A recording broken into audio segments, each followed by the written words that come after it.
Ya, perkenalkan nama saya Iri Sudarno. Saya sebagai mamal spesialis di PILI. Boleh terkait sama kasus virus Nipah yang lagi rame ya Mas. Hmm. Mungkin kalau dari sudut pandang lingkungan, virus Nipah ini sebenarnya masalahnya dari kelelawar sendiri atau sebenarnya dari hubungan manusia sama alamnya itu? Ya, untuk sebelumnya ya kita flashback dulu mengenai zoonosis. Zoonosis sebenarnya itu penyakit yang saling Ntar dulu, lagi. Sebelumnya belum. Ya, sebelumnya kita kembali ke flashback mengenai definisi mengenai zoonosis ya. Zoonosis sebenarnya itu penyakit antar spesies, yaitu saling menularkan antara manusia dan hewan. Nah, seperti diketahui sebelumnya banyak sekali penyakit zoonosis seperti demam berdarah, leptospirosis, Nipah virus, dan yang paling terkenal sebelumnya itu yang coronavirus COVID-19 itu. Nah, untuk zoonosis sendiri sebenarnya itu ada dua dia. Ada yang dari vektor dan dari reservoir. Vektor sendiri seperti pada nyamuk, contohnya itu. Terus dan untuk reservoir sendiri seperti pada tikus dan kelelawar. Bentar dulu ya. Untuk reservoir sendiri sebenarnya lebih ke seperti inang penampung. Jadi dia tuh habitat bagi agen pembawa virusnya. Dia umumnya di hewan dia itu seperti tadi disebutkan tikus dan kelelawar. Nah, itu dia hidup di situ si pembawa inangnya itu. Nah, dia membawa inang itu yang vektornya. Vektornya itu yang sebagai pembawa penyakit. Nah, pembawa penyakit di sini bisa bermacam-macam seperti pada kutu, pinjal, dan juga seperti dalam nyamuk dan kelawar. Terus apalagi? Terus kenapa Mas kelelawar ini sering jadi bisa jadi kenapa kelelawar adalah salah satu mamalia mungkin yang jadi reservoir virus? Hmm, hmm. Ya, untuk kelelawar sendiri sebenarnya dia itu reservoir alami bagi macam-macam virus seperti virus corona dan virus Nipah. Nah, di situ dia banyaknya itu di dalam yang pembawa virusnya, yang pembawa inangnya itu pada famili Pteropodidae, yaitu kelelawar pemakan buah. Dan di sini biasanya mereka tidak langsung menularkan ya. Ada bisa menularkan ke binatang yang lain dulu seperti pada babi atau ke manusia. Nah, sebenarnya secara alami penyakit pada coronavirus atau virus itu secara alami sebenarnya susah sekali untuk menular secara alami kepada manusia gitu.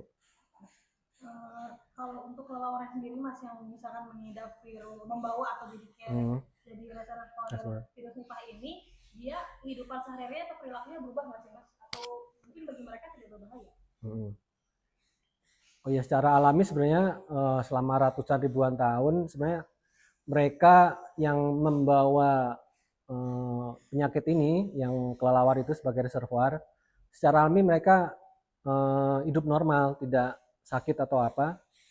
Ya, karena si penyakit ini membutuhkan kelelawar tersebut untuk tetap hidup sebagai pembawanya ya.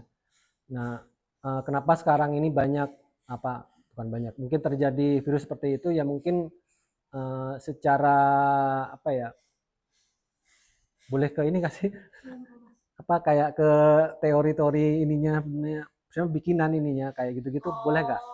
Aman aja Mas ya Bapak. Nah, iya ya. Gini, berarti lebih ke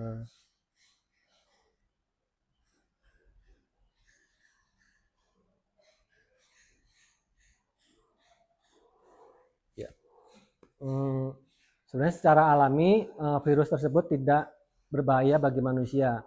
Nah, mungkin karena ada gangguan, mungkin gangguan yang instan, gangguan yang intens terhadap kelelawar, mungkin dibunuh, dimakan atau apa, mungkin secara alami bisa penyakit tersebut masuk ke manusia dan manusia bisa terkena virus tersebut.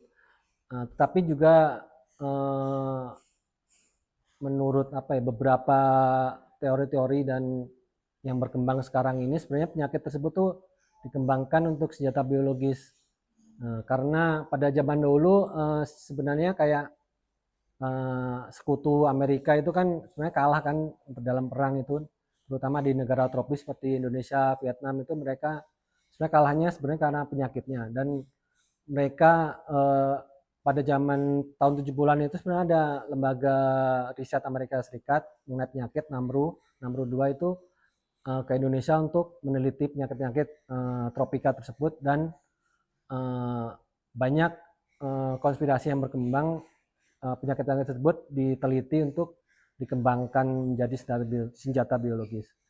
Nah, seperti yang kemarin dalam Epstein File juga itu ada Bill Gates juga yang tahun 2017 dia seperti mensimulasikan penyakit menular tersebut mengenai pandemi dan lain-lain seperti itu.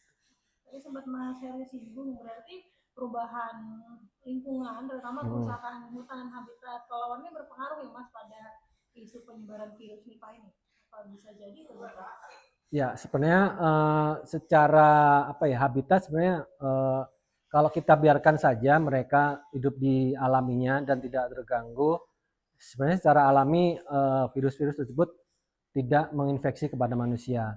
Ya, tetap kita biarkan saja. Cuma kita ada yang khawatir bagaimana kita mencegahnya, kita bunuh saja kelawarnya atau apa. Sebenarnya kurang bijaksana juga, karena mereka sudah sejak dahulu sudah membawa penyakit tersebut, dan seumpama kita membunuhnya juga bisa juga nanti kita malah tertular dengan penyakit tersebut. Jadi kita biarkan saja. Dan mereka kan sebenarnya punya fungsi alami juga di dalam ekosistem kan. Dan mereka itu sebagai kalau kelelawar pemakan buah itu sebagai untuk penyerbuk alami, jadi membantu penyerbukan bunga-bunga dan sehingga pohon-pohon dalam hutan itu berbuah. Dan untuk kelelawar yang pemakan serangga, dia mengendalikan serangga-serangga kecil memakannya. Jadi hampir banyak sekali gunanya sebenarnya kelelawar ini. Oke. Berarti sebenarnya yang kita menanggapi penyebaran virus ini harusnya bisa lebih tenang ya Mas, karena mereka sebenarnya tidak akan menyebarkan kalau tidak ada masalah sendiri ke lingkungan atau habitatnya. Ya, itu benar sekali. Sebenarnya kita untuk menghadapi yang sekarang ini lagi ada isu virus Nipah, ya kita lebih wise lah sebaik-baiknya. Jangan terlalu over menanggapinya. Dan seperti diketahui penyebarannya sebenarnya untuk kelelawar penyakitnya ini mirip dengan yang coronavirus. Misal dari sentuhan, misal dari cairan atau dari kita udara begitu. Jadi sebaiknya ya kalau kita lagi di tempat umum banyak orang, di bandara atau apa, kita pakai masker. Dan seumpama kita melakukan aktivitas atau apa sebelum makan, sepertinya kita mencuci tangan seperti itu. Ini ada pesan ini Mas terakhir untuk mengenai sendiri atau virus Nipah ini, pesan dari Mas Heri tentang kelelawar sendiri atau mungkin ajakan untuk mencintai lingkungan kayak gitu. Ya. Dipikirin dulu sama Bapak.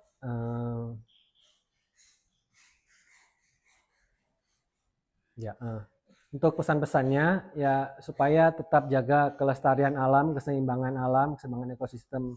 Karena setiap spesies hewan maupun tumbuhan di dunia ini mempunyai perannya masing-masing. Jadi kita sebaiknya tetap menjaga ekosistem dan tidak mengganggu mereka.